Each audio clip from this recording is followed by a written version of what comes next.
le fils du milliardaire, échouait à tous ses examens, et il fallut la fille de la domestique, ni un professeur, ni son père, pour lui révéler la seule vérité capable de le sauver. Dans les quartiers les plus huppés de l'Île-de-France, les privilèges se mesuraient en jets privés, en domaines aussi vastes que des châteaux, et en avenirs tracés avant même que l'enfant sache marcher. Étienne Moncler possédait tout cela, tout sauf un but. À 17 ans, l'héritier d'un empire de plusieurs milliards, échouait dans toutes les matières, sombrant chaque jour davantage dans l'apathie. Les professeurs avaient renoncé. La patience de son père s'amenuisait, et Étienne lui-même semblait condamné à s'effondrer sous le poids de son indifférence. Mais un soir, dans le silence d'une vaste bibliothèque, il tomba sur quelqu'un que le monde n'aurait jamais remarqué. La fille de la femme de ménage, une gamine sans rien, sinon un secret capable de tout changer. Un secret dont Étienne aurait bientôt besoin, plus qu'il ne pouvait l'imaginer. Il se noyait dans une mer d'or, et personne ne voyait son naufrage. Il s'appelait Étienne Moncler, et le monde lui appartenait. Mais la seule chose qu'il ne pouvait acheter était précisément celle dont il avait le plus besoin, une raison de s'intéresser. Le soleil du matin se répandait sur les pelouses parfaitement taillées du domaine Moncler, un véritable petit royaume de haies sculptées et de fontaines de pierre, niché dans les collines verdoyantes de Versailles. La lumière traversait les immenses baies vitrées de la salle à manger, miroitant sur l'argenterie polie et les verres en cristal, qui n'étaient jamais utilisés, mais toujours prêts.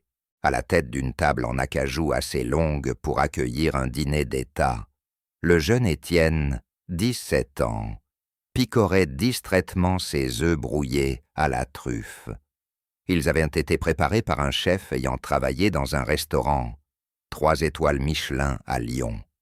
La cuisson était parfaite, le pain grillé avait une croûte fine et dorée à souhait. Étienne ne ressentait rien. Il fixait la fenêtre, au-delà du bassin ornemental et du garage, où s'alignaient 10 voitures de collection appartenant à son père. Sa propre voiture, un coupé sport, bleu nuit reçu pour ses 16 ans, stationnait à l'entrée. Il n'avait même pas pris la peine d'apprendre le modèle exact.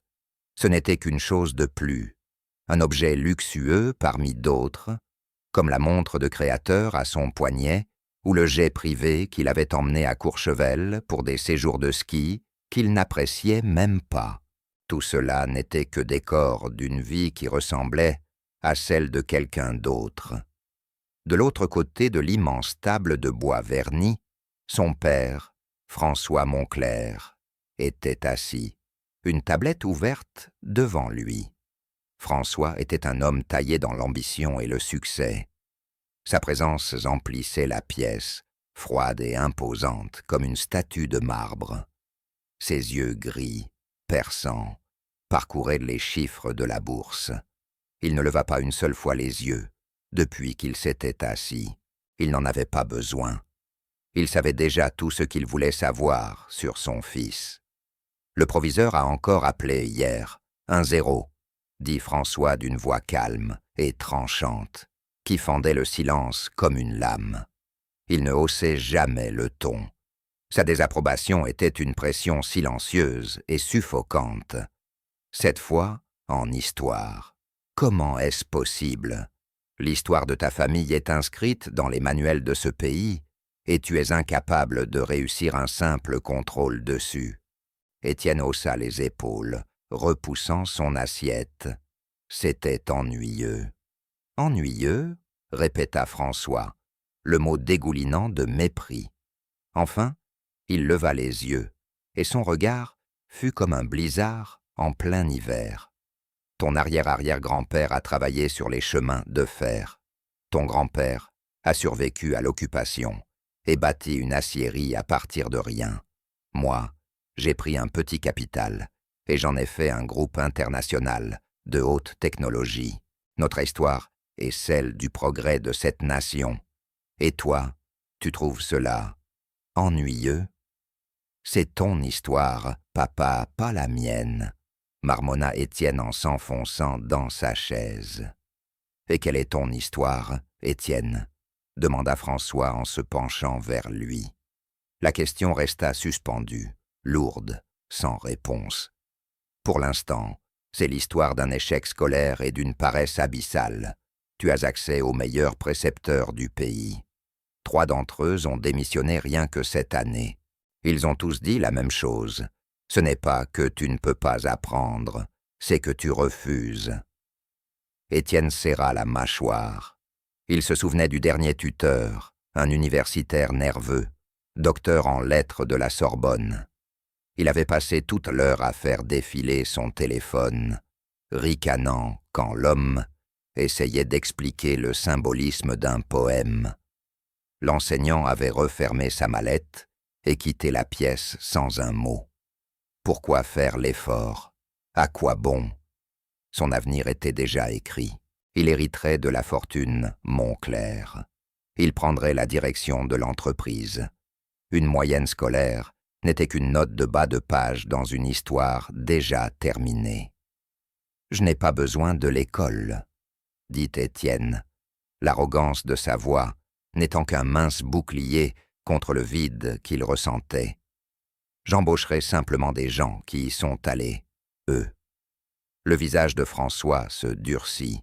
« C'est la chose la plus pathétique que j'ai jamais entendue. Tu es une profonde déception, Étienne. Pas pour le nom de la famille, pour toi-même. Tu ne le sais pas encore. » Il referma sa tablette, se leva et ajusta sa cravate. Son costume était taillé sur mesure, sa posture inébranlable. « Je prends l'avion pour Tokyo. Je serai de retour jeudi. Essaie de ne pas mettre le feu à la maison avec ton absence totale d'ambition. » Il quitta la pièce sans un regard de plus. Le silence qu'il laissa derrière lui était plus assourdissant que n'importe quelle dispute. Étienne resta seul à cette immense table, devant un repas parfait qui refroidissait dans son assiette. Il était un prince dans un palais, mais il ne ressentait que la froideur de sa prison de pierre. Plus tard dans la journée, il traîna les pieds dans les couloirs de marbre du lycée Henri IV, un établissement si exclusif que les frais de scolarité n'étaient qu'une virgule dans les comptes des parents. L'écusson de l'école s'affichait partout. Un coq doré tenant un livre, symbole de savoir et de pouvoir. Pour Étienne, c'était une farce. Son admission n'avait pas nécessité d'entretien ni d'examen d'entrée, mais la construction d'une nouvelle aile scientifique financée par la Fondation Montclair. On le connaissait ici pour 2 choses, son nom de famille et ses échecs spectaculaires. Il entra en cours de physique avancée avec 10 minutes de retard. Le professeur, M. Gabel, s'interrompit au milieu de sa phrase. « Heureux que vous daigniez nous rejoindre, Monsieur Montclair. » Étienne esquissa un sourire narquois et s'installa au fond de la salle. Il ignora les chuchotements et les regards. Certains étaient envieux, d'autres pleins de mépris. Il ne faisait plus la différence et il s'en moquait. Il sortit son téléphone. Le cours portait sur l'astrophysique théorique, la naissance des étoiles. Monsieur Gabel parlait avec passion des nébuleuses et de la fusion, de la poussière cosmique qui formait planètes et êtres humains. Étienne, lui, regardait une vidéo d'un chat tombant d'une table. Cela lui paraissait plus réel. Il échoua au quiz surprise en fin de cours. Il n'essaya même pas de répondre aux questions. Il dessina simplement un signe de l'euro sur sa copie et la rendit. Monsieur Gabel la regarda, son visage mêlant pitié et frustration, et ne dit rien. Que pouvait-il dire? La journée se termina par un rendez-vous chez la conseillère d'orientation. Madame Albright était une femme bienveillante, aux yeux fatigués qui sentait toujours légèrement la lavande. Voilà 2 ans qu'elle essayait d'atteindre Étienne. « Étienne !» commença-t-elle en joignant les mains sur son bureau. Son dossier était ouvert devant elle, épais de rapports d'échecs, de devoirs non rendus et de notes disciplinaires pour son attitude méprisante. « Nous sommes à un tournant critique. Ta moyenne est désormais en dessous du seuil minimum pour espérer décrocher ton bac. Statistiquement, tu es dans le 1% le plus bas de ta classe. Les statistiques, c'est pour ceux qui doivent essayer, répondit-il en s'affalant sur sa chaise. Le doux sourire de Madame Albright se fana. Ton père est un grand homme, c'est un pilier de cette communauté. Tu ne veux pas le rendre fier. Mon père respecte les cours de la bourse et les marges bénéficiaires, pas les bulletins scolaires. Et toi, qu'est-ce que tu respectes, Étienne ? Demanda-t-elle d'une voix douce. La question le prit au dépourvu.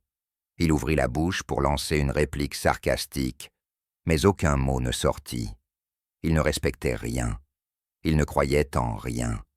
Il n'était qu'un écho creux d'un non puissant. Le silence s'allongea.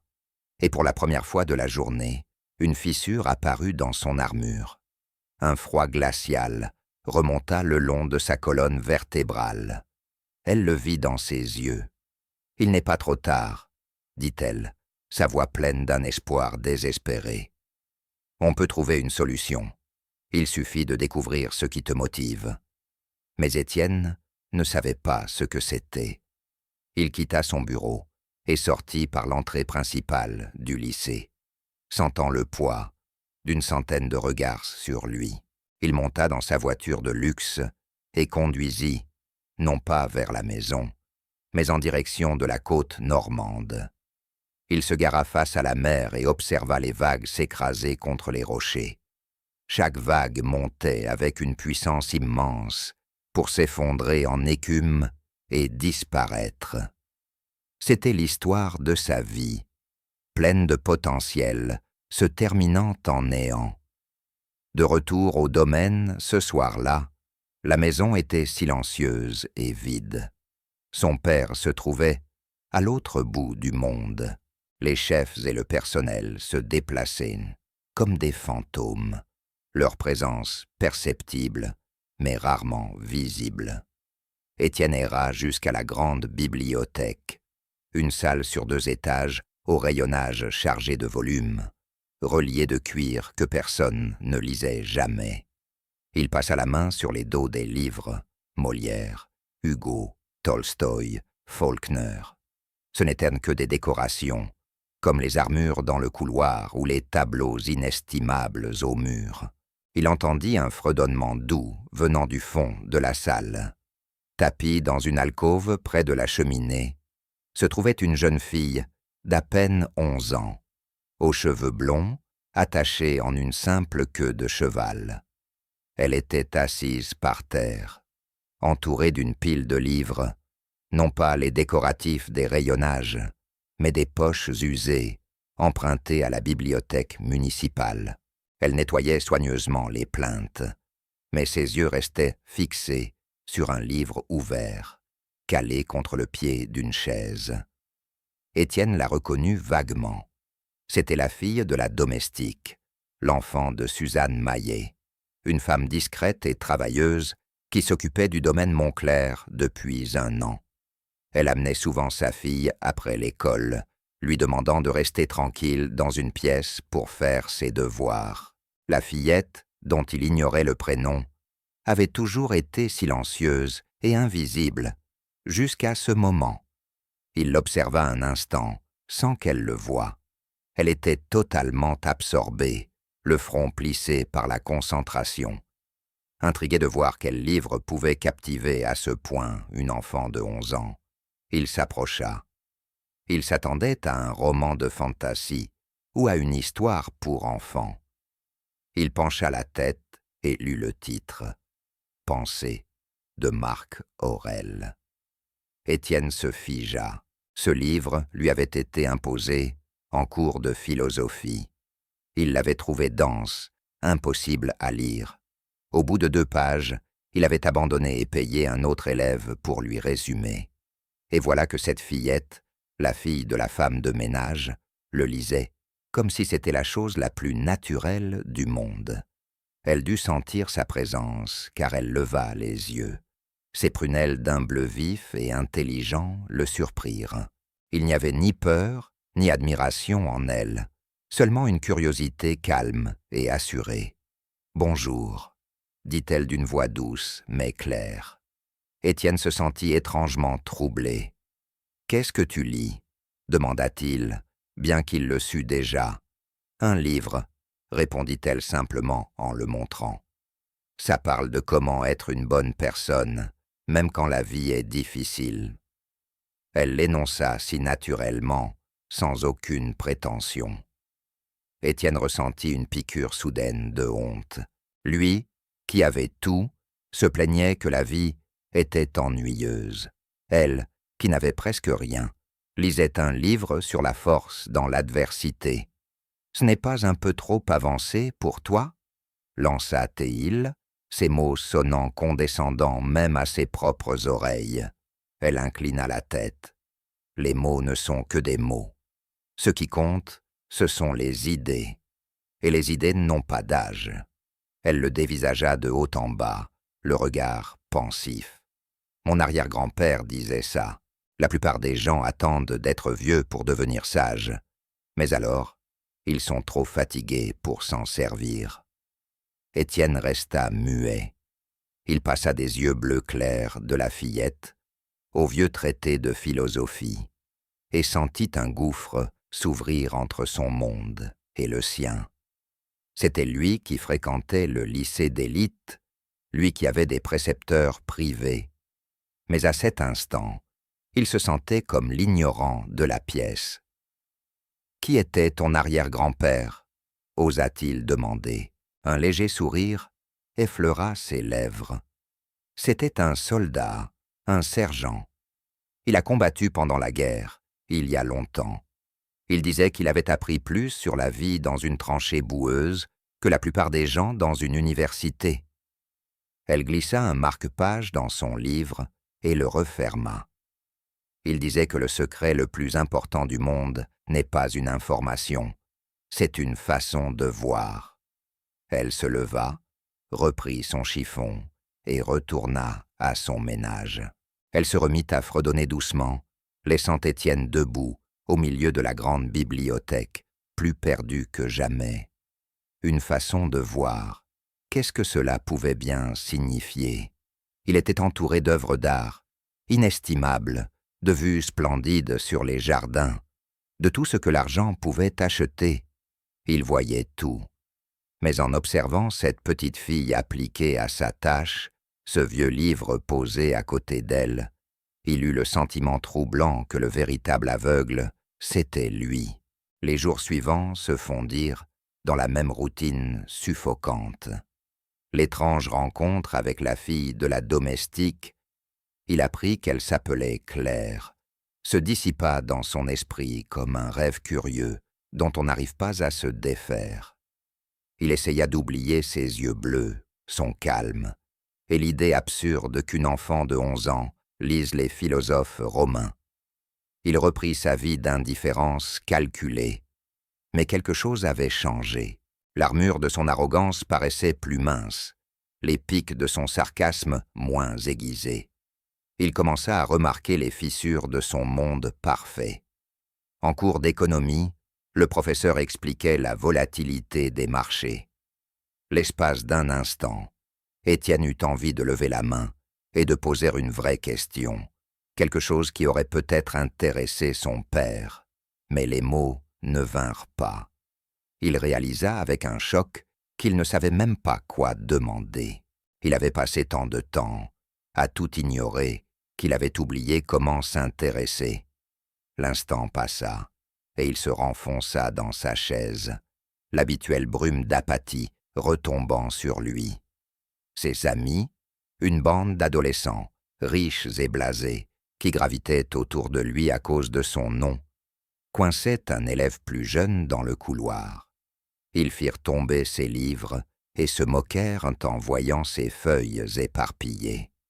D'ordinaire, Étienne aurait participé d'un sourire désinvolte. Ce jour-là, il observa la scène de loin et sentit un nœud se serrer dans son ventre.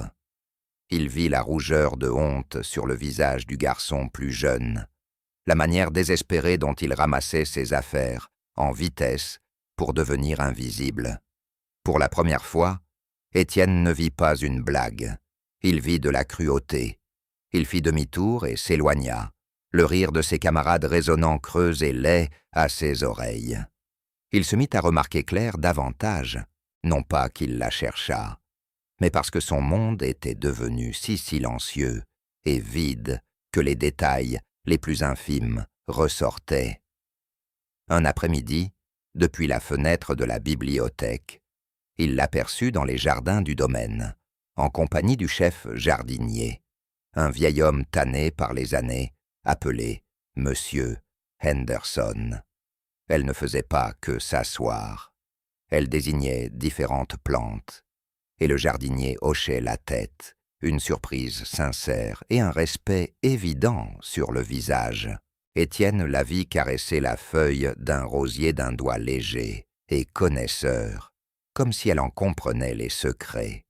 Un autre soir, il découvrit une partie d'échecs inachevée sur une petite table du salon des hivers. Il savait que son père jouait parfois contre un programme informatique. Étienne avait essayé d'apprendre une fois, mais avait trouvé cela fastidieux. Il étudia l'échiquier. Les pièces noires étaient dans une position apparemment impossible, acculées, à 2 doigts de la défaite. Il ne voyait aucune issue. Le lendemain matin, en repassant devant la table, il remarqua qu'un simple pion noir avait été déplacé. Le coup était si simple, si inattendu qu'il bouleversait totalement la dynamique de la partie. Il ouvrait une ligne d'attaque brillante, imprévisible. Étienne sut avec une certitude troublante que c'était elle.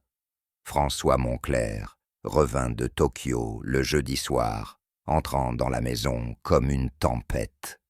Il était de mauvaise humeur. L'affaire avait été compliquée. Il trouva Étienne dans la salle de projection, fixant un film qu'il ne regardait même pas. François ne dit pas bonjour. Il déposa simplement une grosse enveloppe cartonnée sur la table basse devant son fils. Un rapport complet de ton niveau scolaire, de ton assiduité et de ton attitude. Il semblerait que tu aies réussi à établir un nouveau record de médiocrité. Étienne ne regarda même pas l'enveloppe.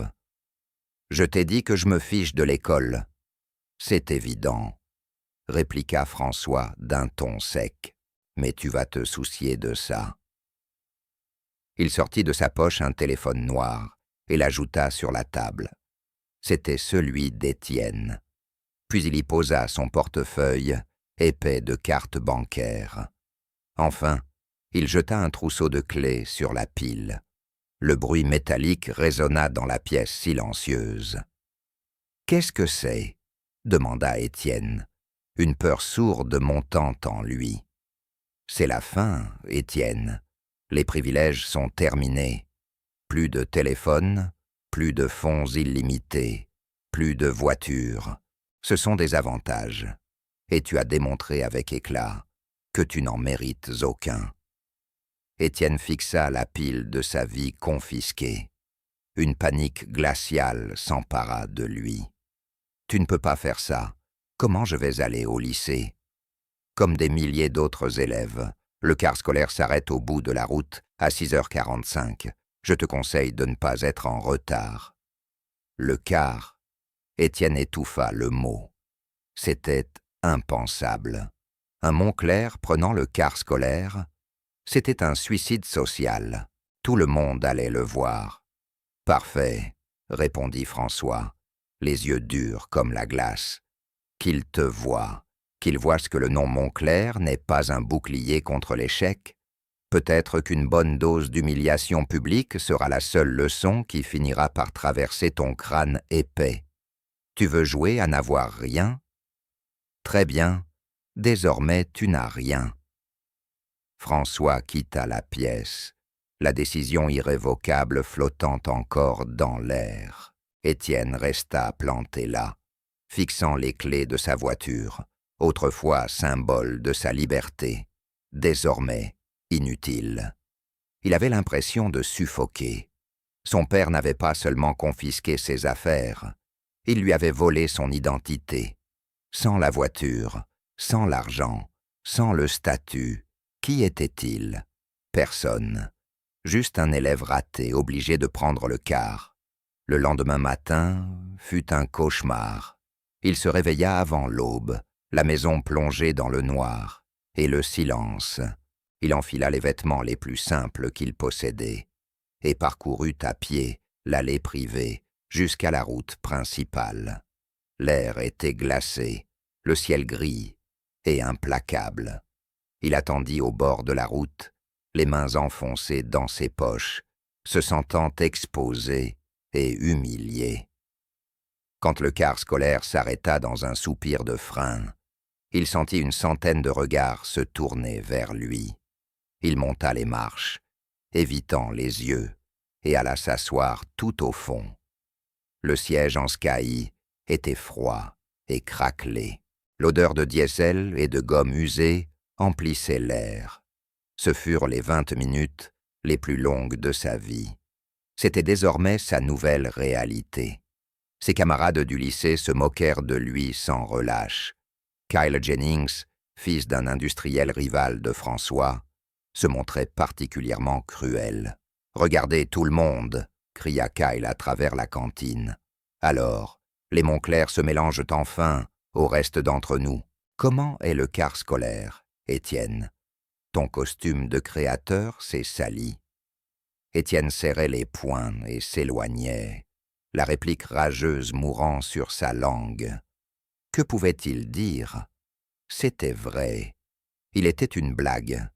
Dépossédé de son téléphone et de sa voiture, ses soirées devinrent de longues étendues vides. Il ne pouvait plus s'échapper dans un écran ni fuir ses problèmes en conduisant. Il était piégé dans l'immense maison silencieuse avec pour seule compagnie ses propres pensées. Et c'est dans ce silence forcé qu'il commença à réellement voir clair.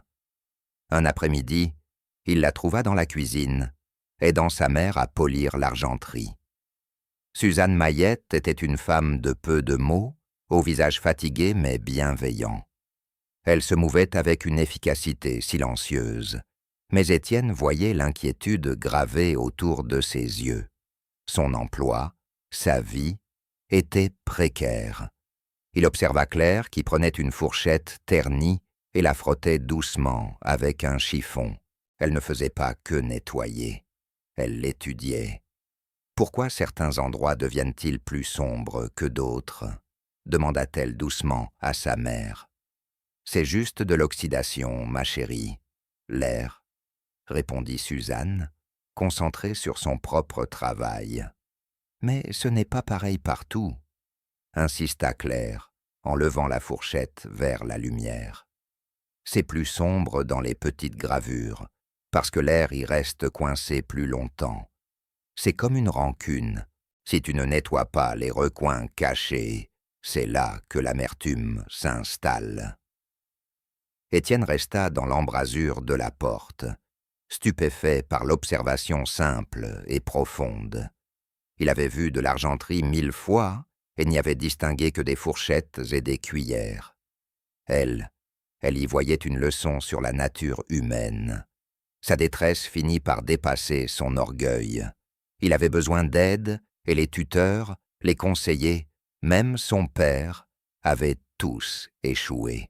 Cette étrange fillette au regard ancien était son dernier recours.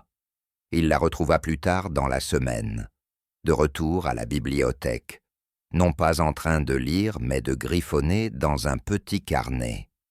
Il s'approcha, le cœur battant de nervosité. « Salut » dit-il. Elle leva les yeux, l'expression calme, impénétrable. « Bonjour, Étienne. » Il déglutit difficilement. « Ce que tu as dit, au sujet de ton arrière-grand-père, une façon de voir, Qu'est-ce que tu voulais dire ?» Elle referma son carnet et plongea ses yeux bleus dans les siens, semblant percer ses défenses. « Pourquoi veux-tu savoir ?»« Parce que... » Il chercha ses mots. « Parce que je crois que je suis aveugle. Je regarde tout, mais je ne vois rien. J'écoute, mais je n'entends pas. J'échoue en tout, pas seulement à l'école. Tout. » L'aveu jaillit en un souffle rauque et brisé. C'était la chose la plus honnête qu'il ait dite depuis des années. Claire resta silencieuse un long moment, étudiant son visage. Sa mère, Suzanne, qui époussetait non loin, s'arrêta, l'air inquiet, prête à éloigner sa fille de ce fils de riche troublé. Mais Claire leva une main, un petit geste subtil qui arrêta net sa mère. Elle reporta toute son attention sur Étienne. Mon arrière-grand-père, le sergent Elias Perrin, était éclaireur pendant la guerre, dit-elle d'une voix basse et grave. Son travail était d'aller seul en territoire ennemi et de voir ce que personne d'autre ne voyait. Pas seulement regarder une forêt, mais voir quelles branches avaient été brisées, quelles pierres avaient été déplacées, lire l'histoire de ce qui s'était passé là. Sa vie et celle de ses camarades dépendaient de ça. Elle se pencha légèrement. Il m'a appris que la plupart des gens vivent toute leur vie en surface. Ils voient la voiture, mais pas le moteur. Ils entendent les mots, mais pas le sens derrière. Cette façon de voir, ce n'est pas un tour de magie. C'est apprendre à faire attention, à comprendre le pourquoi derrière le quoi. Tu peux m'apprendre ?» demanda Étienne, la question lourde, solennelle. « Je ferai tout ce que tu diras. » Sa mère observait, son inquiétude mêlée d'une lueur d'admiration pour l'autorité tranquille de sa fille. Claire soutint son regard. « Je peux te montrer ce qu'il m'a montré, mais ce ne sera pas facile. Ce sera plus dur que n'importe quel examen que tu as raté. Il y a des conditions. N'importe lesquelles, dit-il, désespéré. Premièrement, dit-elle en levant un doigt, tu dois repartir de zéro. Tout ce que tu crois savoir sur ton école, ton père, toi-même, oublie-le. Ce n'est que du bruit. Elle leva un deuxième doigt. Deuxièmement, tu dois faire exactement ce que je dis, même si cela paraît étrange ou inutile. Tout a une raison. Enfin, elle planta ses yeux dans les siens, plus sérieuse que n'importe quel adulte qu'il ait connu. Et troisièmement, tu dois jeter ton orgueil à la poubelle. C'est le fardeau le plus lourd que tu portes, et il ne sert à rien. C'est le mur que tu as construit entre toi et le monde. Si tu ne peux pas t'en débarrasser, tu ne verras jamais rien. Étienne la fixa, cette fillette de 11 ans qui parlait avec la sagesse d'un général. Il sentit naître une étincelle d'espoir, la première depuis bien longtemps. C'était à la fois terrifiant et grisant. Il inspira profondément. « D'accord, » murmura-t-il, « je vais le faire. » Elle hocha la tête, un geste net et décidé. « Bien. Ta première leçon commence demain, à l'aube, dans le jardin.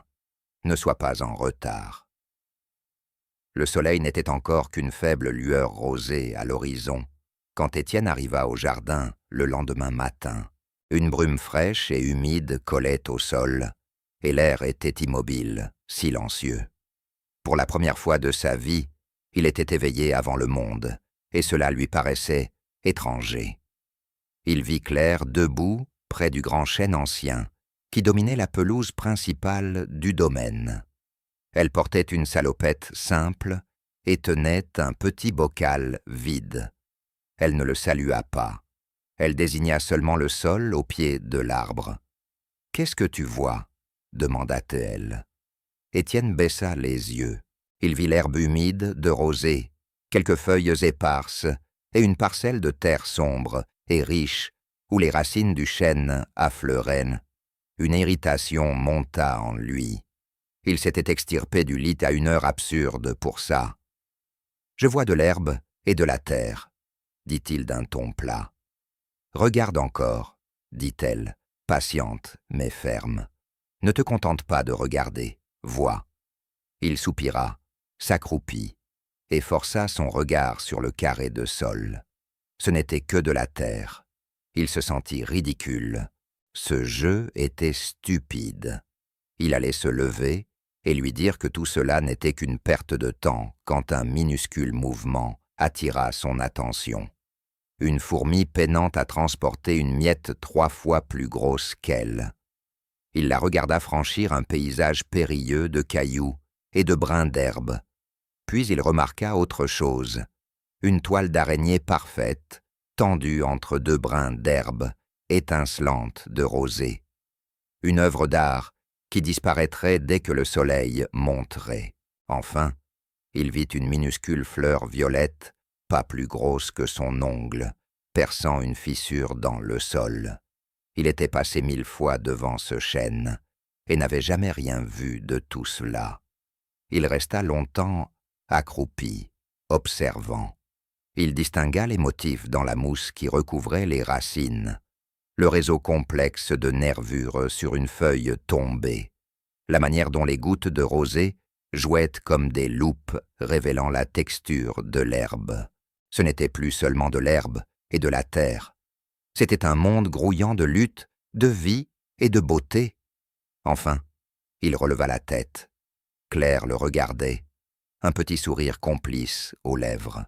« Le monde est plein de secrets, » dit-elle doucement. Il suffit d'être assez silencieux pour les entendre et assez immobile pour les voir. C'était le début de son apprentissage. Ses leçons n'étaient jamais des cours de livres ou de faits. Elles portaient sur la perception. Un jour, elle l'amena dans l'immense cuisine.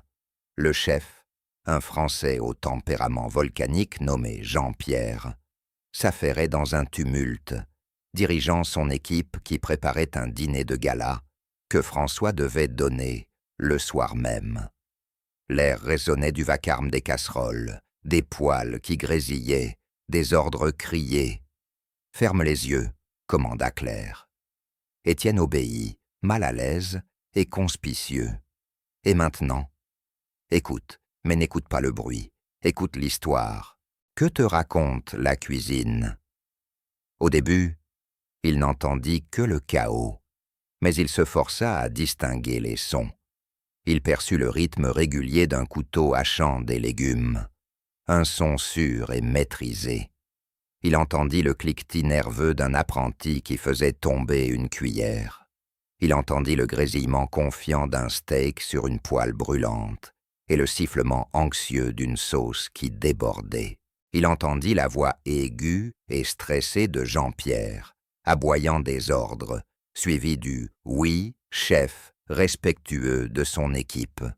Ce n'était pas du bruit. C'était une symphonie de pression, de savoir-faire, d'angoisse et d'expertise. C'était l'histoire d'une équipe travaillant sous une tension extrême pour créer quelque chose de parfait. Il en percevait presque le goût dans l'air.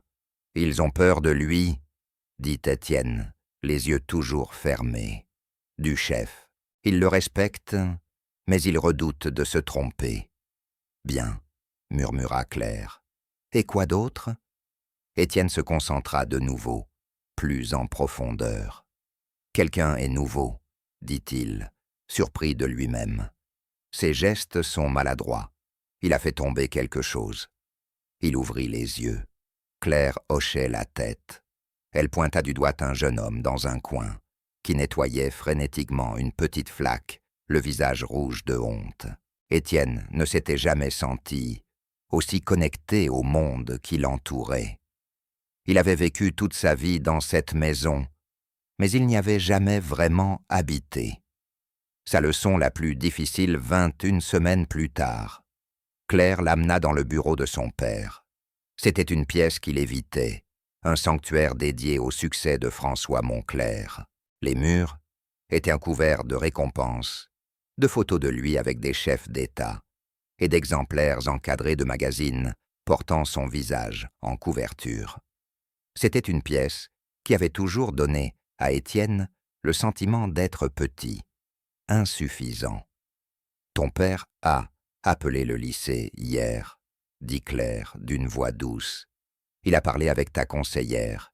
Il veut un nouveau rapport sur tes progrès. L'estomac d'Étienne se noua. Il n'y a pas de progrès. Mes notes sont toujours catastrophiques. Je n'ai rendu aucun devoir depuis un mois. Il va être furieux. Peut-être, répondit-elle. Ou peut-être que tu ne fais que lire la couverture du livre. Regarde autour de toi, Étienne, vraiment. Qu'est-ce que tu vois? Il vit ce qu'il avait toujours vu.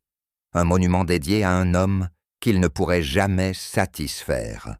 « Je vois la preuve que je suis un échec, marmonna-t-il.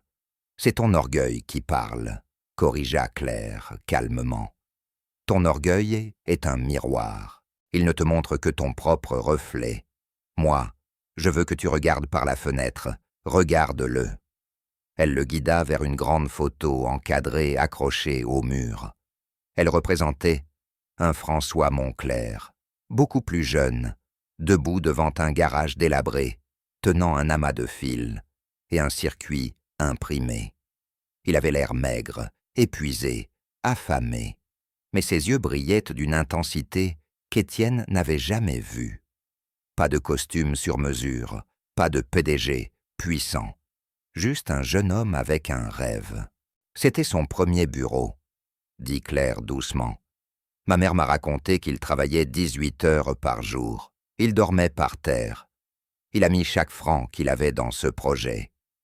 Elle désigna ensuite une photo plus ancienne, posée sur une étagère.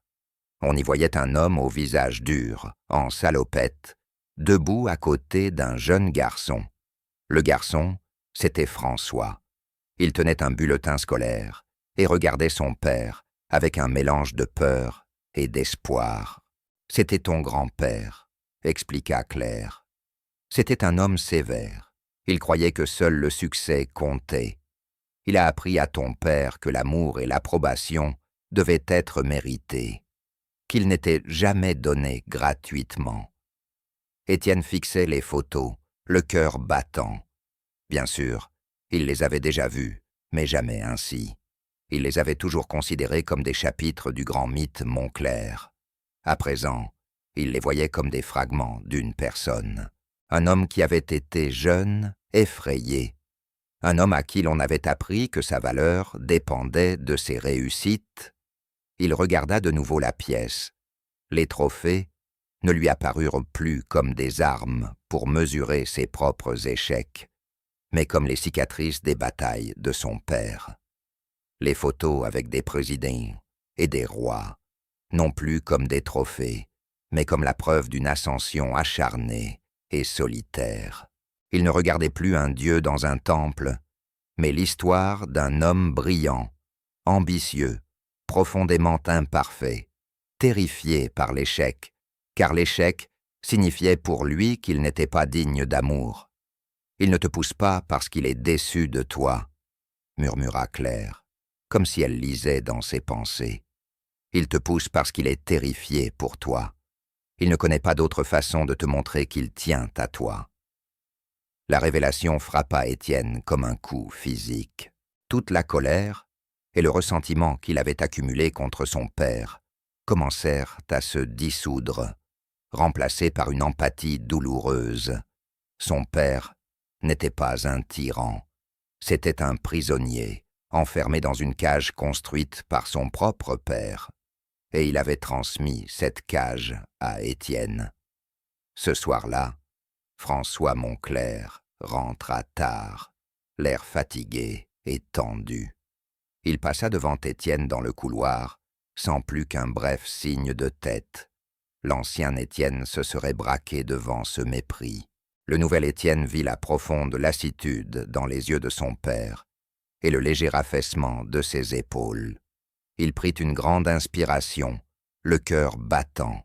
« Papa !» François s'arrêta et se retourna, l'expression impatiente. « Quoi encore, Étienne? J'ai une douzaine d'appels à passer. »« J'ai vu cette vieille photo de toi dans le garage, » dit Étienne, la voix tremblante.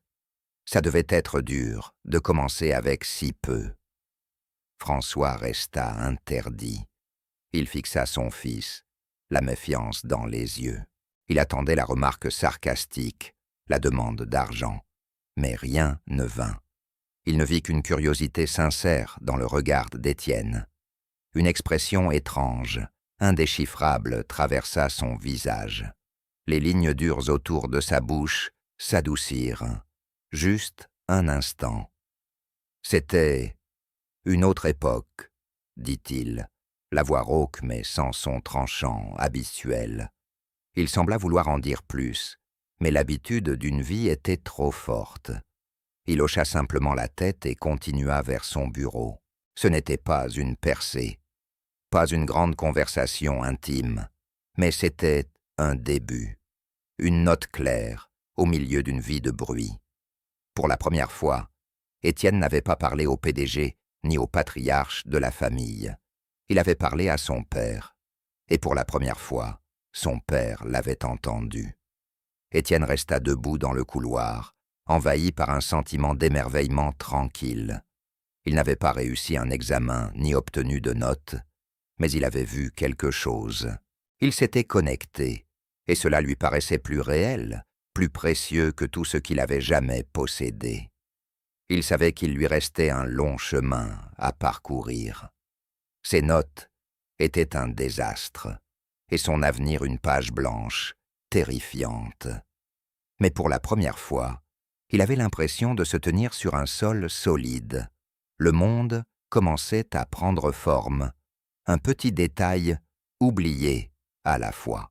Tout cela grâce à la fille de la domestique, qui lui avait montré que le secret n'était pas de trouver les bonnes réponses, mais d'apprendre à poser les bonnes questions. La transformation d'Étienne ne fut pas une explosion soudaine et dramatique. Ce fut une lente et discrète aube. Les leçons dans le jardin et la cuisine commencèrent à se répandre dans le reste de sa vie, colorant chaque chose d'une nouvelle couche de sens. Il prit le quart scolaire non plus avec honte, mais avec un regard d'observateur silencieux. Il remarqua la mère épuisée de 3 enfants, assise à l'avant, le front plissé d'inquiétude, tandis qu'elle examinait une liasse de factures froissées. Il vit les 2 adolescents du fond, qui jouaient les durs, mais dont les rires n'atteignaient jamais vraiment leurs yeux. Il commença à voir les gens autour de lui, non comme des figurants dans son film, mais comme les personnages principaux de leurs propres histoires complexes. Ce nouveau regard commença à transformer sa vision de l'école. Il entra dans son cours d'histoire, celui que son père avait si durement condamné à cause de ses échecs, et pour la première fois, il écouta. Monsieur Gable faisait un cours sur la révolution industrielle. Autrefois, Étienne n'y aurait entendu qu'une litanie sèche de dates, d'inventions et d'industriels morts depuis longtemps. Maintenant, il entendait une histoire de désespoir et d'ingéniosité, une histoire de famille quittant leur ferme avec l'espoir d'une vie meilleure, pour se retrouver prisonnière dans les engrenages d'une nouvelle machine implacable. Monsieur Gable projeta une photographie. On y voyait un groupe d'ouvriers d'usine, au visage sombre, noirci de suie, les corps voûtés par l'épuisement. Comme vous pouvez le voir, dit-il, les conditions étaient rudes, longues heures, bas salaire. C'était une époque difficile pour la classe ouvrière. Du fond de la salle, Kyle Jennings ricana. Ils ont l'air misérables. Ils n'avaient qu'à trouver un meilleur travail. Quelques-uns de ses amis ricanèrent. L'ancien Étienne serait resté silencieux, ou aurait peut-être même participé à la moquerie. Le nouvel Étienne ressentit une autre impulsion, pas de la colère, mais le besoin de corriger le récit. Il leva la main. Monsieur Gable leva les yeux, la surprise si évidente qu'elle en devenait presque comique. « Oui, monsieur Montclair ?» Il ne pouvait pas simplement trouver un meilleur travail. dit Étienne, la voix claire et ferme. Toute la classe se tourna vers lui. Il n'y avait pas de meilleur travail. Regardez leurs mains, rugueuses, calleuses. Ces gens ont travaillé de leurs mains toute leur vie. L'homme au centre, ses épaules sont affaissées. Ce n'est pas seulement la fatigue d'une journée. C'est le poids de savoir que c'est ça toute sa vie. Et regardez le garçon à gauche. Il n'a pas plus de 12 ans. Il ne regarde pas l'appareil. Il regarde l'homme à côté de lui. Peut-être son père. Il ne voit pas seulement un ouvrier fatigué. Il voit son propre avenir. Un silence stupéfait tomba sur la salle. Kyle Jennings le fixait, la bouche ouverte. Monsieur Gable abaissa lentement le pointeur laser qu'il tenait. Il ne regardait plus Étienne comme un raté, mais comme un élève. « C'est une analyse exceptionnellement perspicace, Étienne, » dit-il d'une voix emplie d'un respect étonné. « Merci. » Une chaleur se répandit dans la poitrine d'Étienne. C'était une sensation plus satisfaisante que n'importe quelle voiture neuve ou montre de luxe. C'était le sentiment d'être vu, d'être compris. Il commença à appliquer les méthodes de Claire à tout. En littérature, il cessa d'essayer de mémoriser des symboles et chercha à comprendre la douleur, la joie, la raison de l'auteur d'écrire. En physique, il cessa de voir des formules sur une page et commença à percevoir les lois élégantes et invisibles qui gouvernent l'univers, de l'orbite d'une planète à la trajectoire d'un ballon de football. Ses notes commencèrent à évoluer, pas du jour au lendemain, mais lentement, régulièrement. Un F devint un D devint un C. Ce n'était pas un miracle, c'était du travail, acharné. Pour la première fois de sa vie, Étienne faisait un effort. Il restait tard à la bibliothèque. Il posait des questions en cours.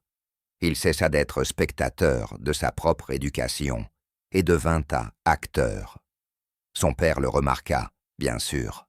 François Monclerc remarquait tout. Il vit le bulletin intermédiaire du lycée, mais il se montra méfiant. Il n'y vit pas un progrès, mais une ruse, une nouvelle manigance d'Étienne. « Qu'est-ce que c'est que ça, Étienne » demanda François un soir, tenant le rapport intermédiaire dans la main. « Tu as finalement décidé de payer quelqu'un pour passer tes examens à ta place ?» demanda François Monclerc, les yeux plissés.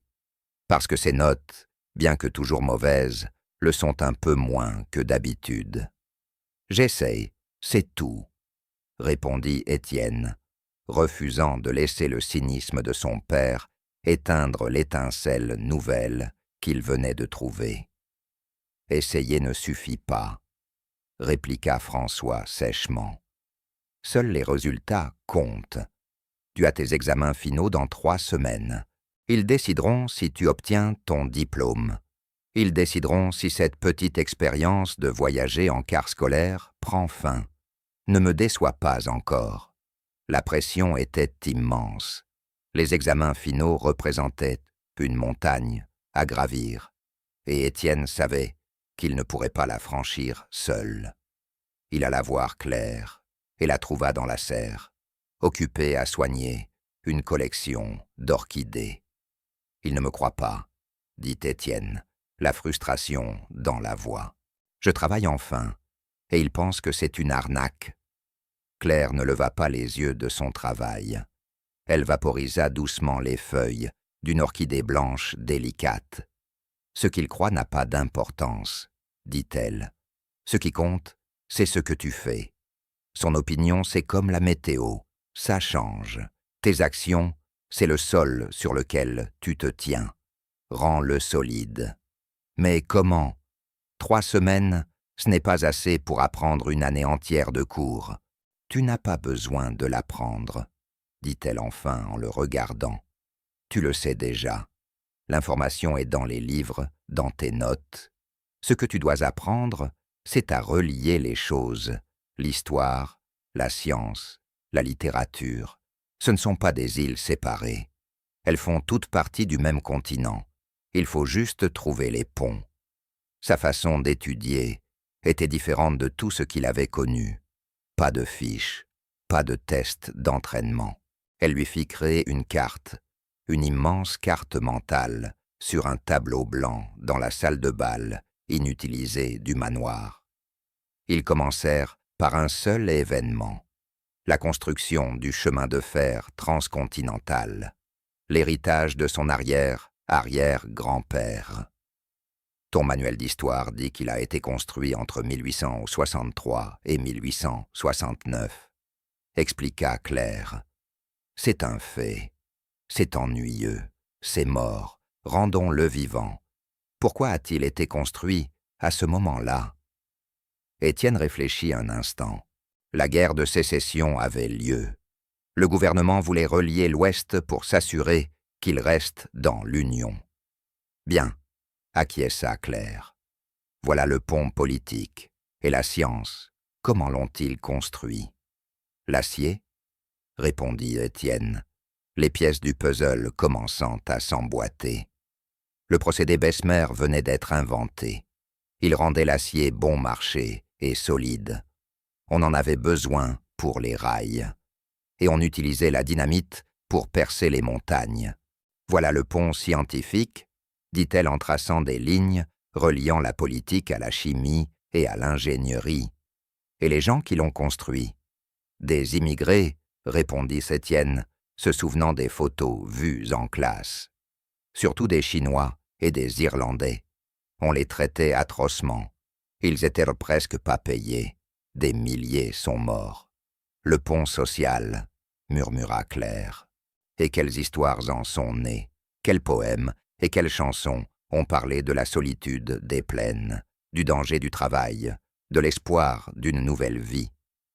Le pont littéraire, conclut Étienne, le regard soudain éclairé par l'évidence. Pendant 3 semaines, ils remplirent le tableau blanc. Chaque événement, chaque formule, chaque personnage de roman était un point sur la carte, et ils les reliaient entre eux. La montée de la bourse était reliée à la psychologie de la peur et de la cupidité. La structure d'un sonnet shakespearien était reliée à la beauté mathématique du nombre d'or. Tout faisait partie d'une histoire plus vaste et interconnectée. Ils n'apprenaient plus par cœur des faits. Ils commençaient à comprendre le monde. Au cours d'une de leurs séances tardives, alimentées par du thé et des sandwichs que sa mère leur laissait discrètement, la curiosité d'Étienne sur l'histoire personnelle de Claire devint trop forte pour être ignorée. « Ton arrière-grand-père », commença-t-il prudemment. « Le sergent Peterson, comment sais-tu autant de choses sur ce qu'il pensait ?» Claire devint silencieuse. Elle alla chercher dans son petit sac à dos un journal relié de cuir usé. Les coins étaient effilochés, les pages jaunies par le temps. Elle l'ouvrit et le tendit à Étienne. L'écriture était petite, précise. L'encre avait pâli, mais restait lisible. Le carnet était rempli de croquis de plantes, de cartes de terrain et d'observations détaillées. Ce n'était pas un journal de soldat, c'était un carnet de philosophe. Une entrée disait « Vu une toile d'araignée ce matin. Le vent y a fait un trou. L'araignée ne s'est pas plainte, elle n'a pas pleuré. Elle a simplement recommencé à construire. La nature ne connaît pas l'orgueil, elle ne connaît que le but. » Une autre entrée disait « Le capitaine nous dit de haïr l'ennemi, de le voir comme un monstre. Mais quand je regarde dans mes jumelles, je vois un garçon pas plus âgé que mon propre fils, nettoyant son fusil. Il a probablement aussi peur que moi. L'arme la plus dangereuse dans une guerre n'est pas un fusil. C'est l'histoire qu'on se raconte sur l'autre camp. » Étienne leva les yeux du journal, la gorge serrée par l'émotion. Il a écrit ça, en pleine guerre. Claire hocha la tête. Il croyait que la seule façon de survivre à la laideur du monde était de chercher la beauté cachée. La seule façon de combattre la haine était de chercher la compréhension. Il ne se battait pas pour un drapeau ou un pays. Il se battait pour l'idée que même dans les endroits les plus sombres, il existait une meilleure manière de voir. Elle révéla alors que son arrière-grand-père avait reçu la Légion d'honneur, non pas pour un acte isolé de bravoure, mais pour sa capacité prodigieuse à anticiper les mouvements de l'ennemi, à discerner des schémas que personne d'autre ne voyait, sauvant sa compagnie de 3 embuscades distinctes. Il n'était pas un héros parce qu'il était un grand soldat.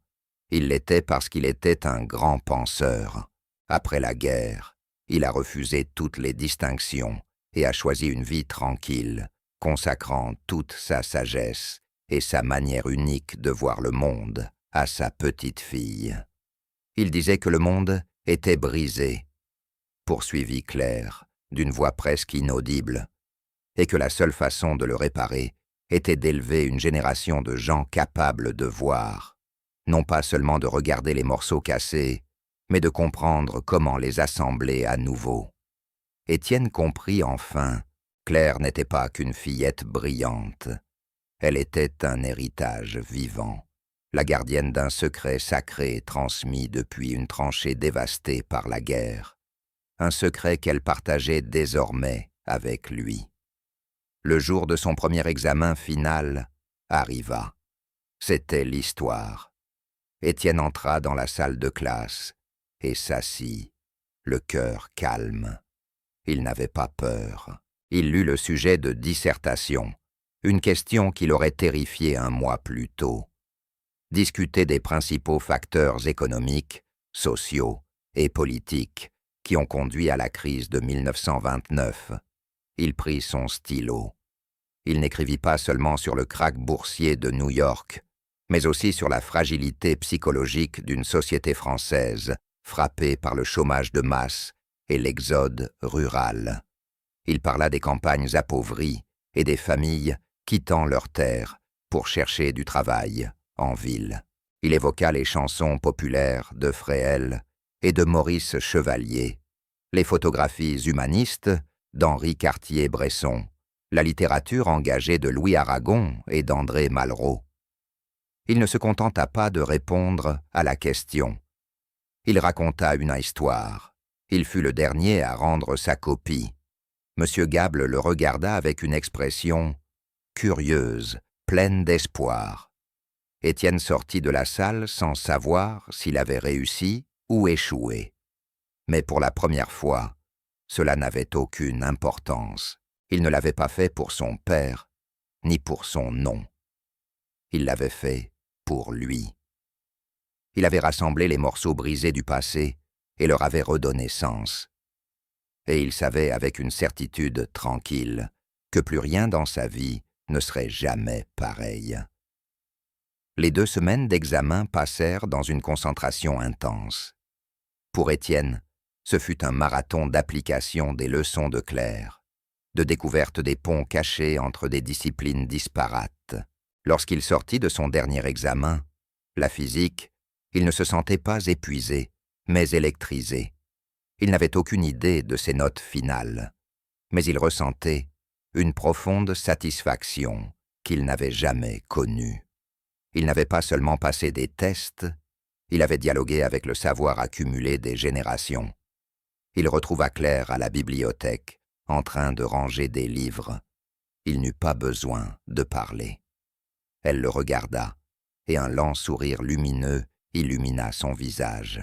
« Tu l'as fait », dit-elle simplement. « Ce n'était pas une question. »« Je ne sais pas, » admit Étienne, « mais je me sens différent, comme si je venais de me réveiller. » « C'était le seul examen qui comptait, » répondit-elle en replaçant un exemplaire de l'Odyssée. Les résultats officiels furent envoyés d'abord à son père. Une semaine plus tard, François Monclerc convoqua Étienne dans son bureau. La pièce paraissait différente, moins comme une salle de jugement, et davantage comme le sanctuaire privé d'un homme complexe. François était assis derrière son immense bureau, une simple feuille à la main. Son visage était un masque de pierre, totalement impénétrable. Le cœur d'Étienne battait à tout rompre. C'était le moment de vérité.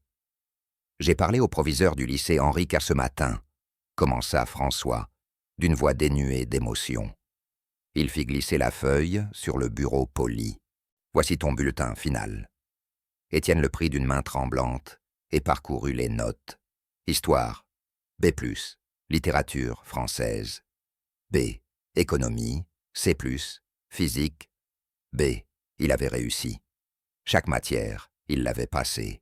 Il n'était pas en tête de classe, loin de là, mais il avait fait plus que réussir.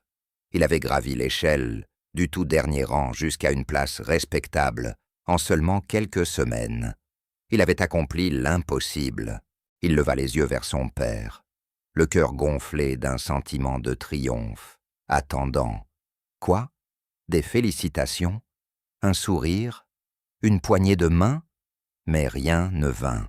François se renversa dans son fauteuil, les yeux froids et étroits. « C'est une amélioration remarquable, » dit-il d'une voix dangereusement calme.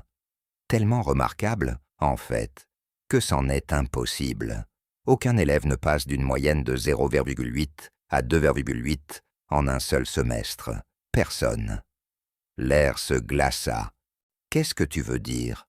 demanda Étienne d'une voix à peine audible.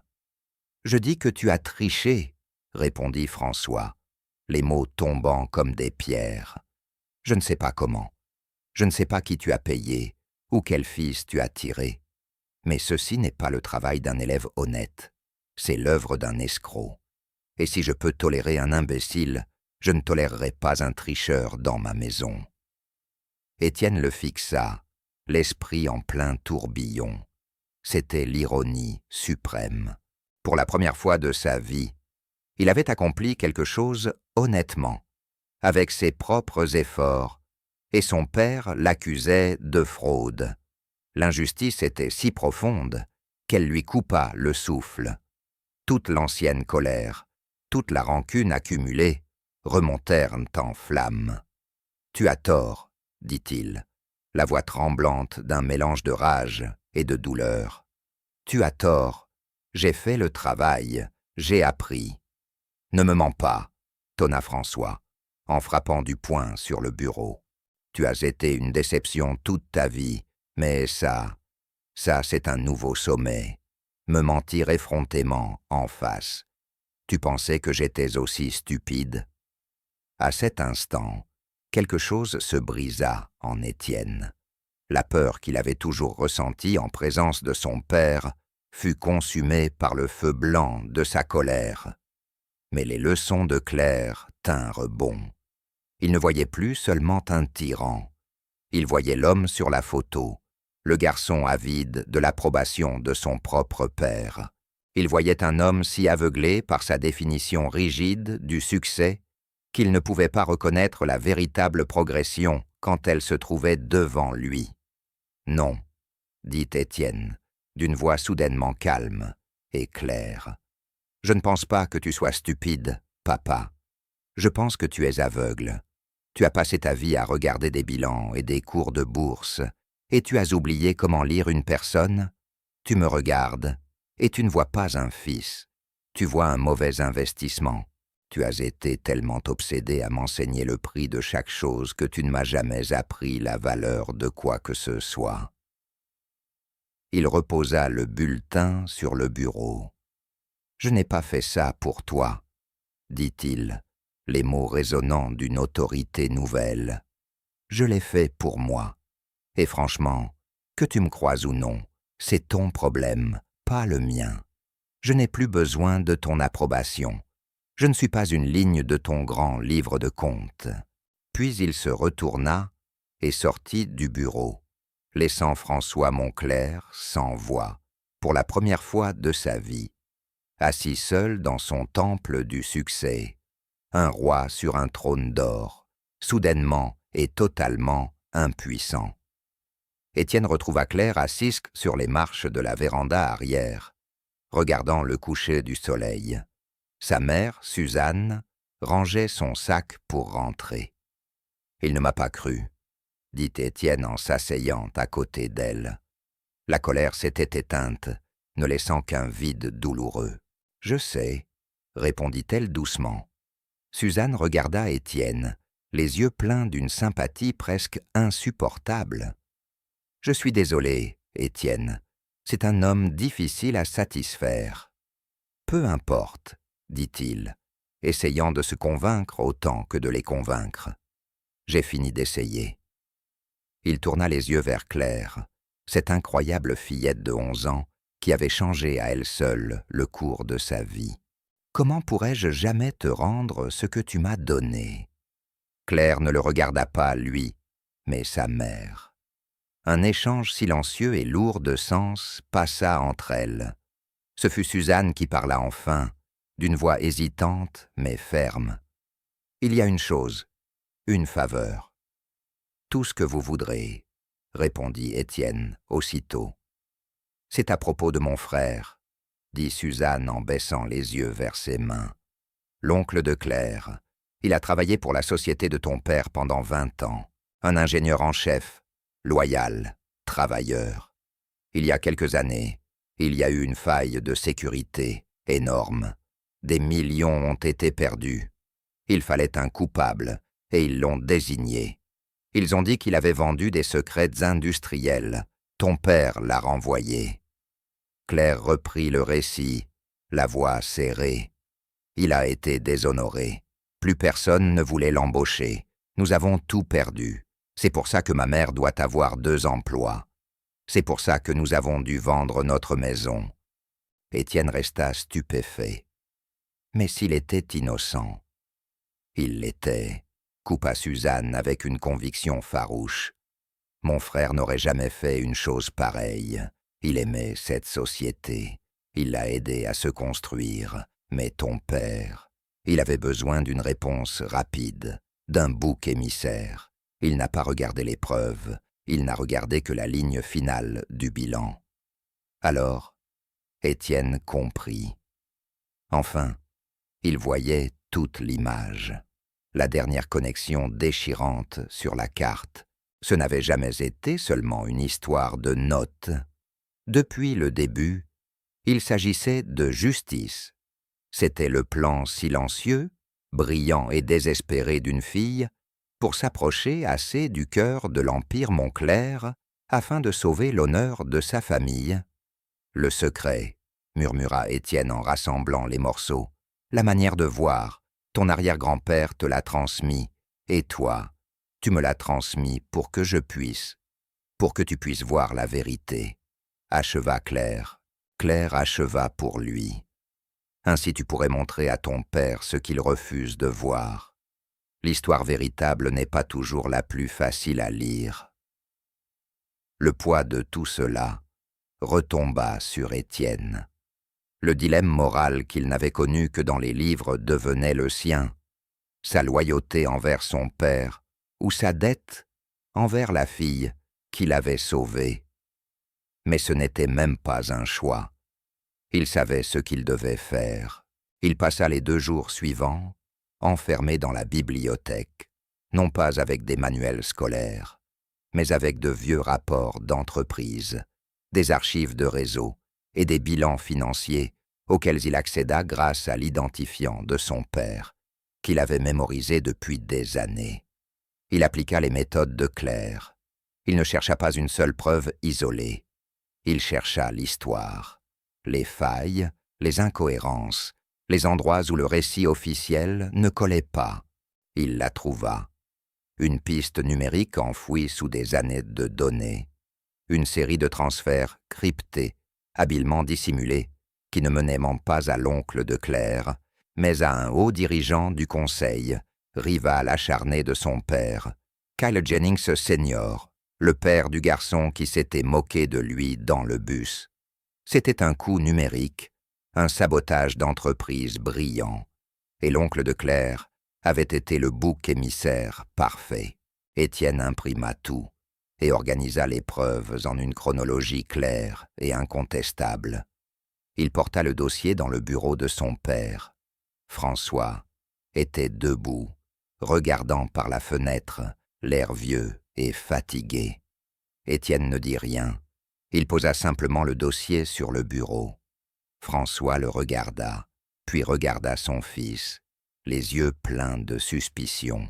Il ouvrit le dossier et commença à lire. Étienne observa son visage traversé par une tempête d'émotions. Confusion, irritation, puis compréhension naissante, et enfin un choc profond. Le masque du PDG puissant tomba, révélant le visage d'un homme qui avait commis une terrible erreur. Il avait ruiné la vie d'un innocent, non par cruauté, mais par orgueil et par facilité, par aveuglement volontaire. Il leva les yeux vers son fils. L'arrogance avait disparu, la colère aussi. Il ne restait qu'une vulnérabilité brute et douloureuse. « Tu as trouvé ça ?» balbutia François. « Comment ?»« J'ai appris à voir, » répondit Étienne simplement. Un long silence s'installa, et pour la première fois dont Étienne se souvenait, il vit les larmes monter aux yeux de son père. « Qu'ai-je fait ?» murmura François. C'était le début d'un long chemin. L'oncle de Claire fut publiquement innocenté, son nom blanchi. François Montclair lui proposa de reprendre son poste avec une promotion et une indemnité généreuse qui redonna sécurité à sa famille. Mais plus encore, François lui adressa des excuses sincères d'homme à homme. Un acte d'humilité qui transforma l'héritage tout entier des Montclair. Étienne ne retourna pas à Henri IV. Il choisit plutôt d'intégrer le lycée public local, où il fut diplômé avec mention 1 an plus tard. Lui et son père commencèrent à parler. Vraiment parler. Ils n'étaient pas toujours d'accord, mais ils s'écoutaient. Ils n'étaient plus seulement un PDG et un héritier, mais un père et un fils reconstruisant, morceau par morceau, un pont brisé. Un soir, Étienne retrouva Claire dans le jardin, lisant à la lumière de la lune montante. « Mon oncle veut te remercier, » dit-elle. « Il dit que tu lui as rendu son nom. »« C'est toi qui as fait ça, » répondit Étienne. « C'est toi qui m'as appris. Pourquoi moi, Claire? Parmi tous les autres, pourquoi m'as-tu choisi ?» Elle referma son livre et leva les yeux vers lui, ses prunelles d'un bleu saisissant, reflétant la clarté lunaire. « Mon arrière-grand-père m'a dit une autre chose, » dit-elle. Il a dit « Tu ne peux pas réparer un monde brisé en combattant ceux qui l'ont brisé. Tu dois apprendre à leurs enfants à voir, car eux seuls peuvent convaincre les rois que leurs châteaux sont bâtis sur du sable. » Étienne contempla le domaine, les pelouses impeccables, les lumières étincelantes du manoir. C'était un royaume bâti sur la richesse et le pouvoir. Mais il savait désormais que son plus grand trésor n'était pas dans le coffre ni dans le garage. C'était une fillette de 11 ans, aux cheveux blonds, qui savait que le secret le plus puissant du monde n'était rien d'autre que le courage d'ouvrir vraiment les yeux. Et c'est là que nous mettrons fin à cette histoire, pour l'instant. Quand je partage ce genre de récit, j'espère toujours qu'il vous offre une parenthèse, un moment pour vous évader. J'aimerais savoir ce que vous faisiez en l'écoutant. Peut-être en vous relaxant après le travail, lors d'un trajet de nuit, ou simplement en cherchant à décompresser. Dites-le en commentaire, je les lis tous. Et si vous voulez être sûr que nos chemins se croisent à nouveau, un like et un abonnement font toute la différence. Merci d'avoir passé ce temps avec moi.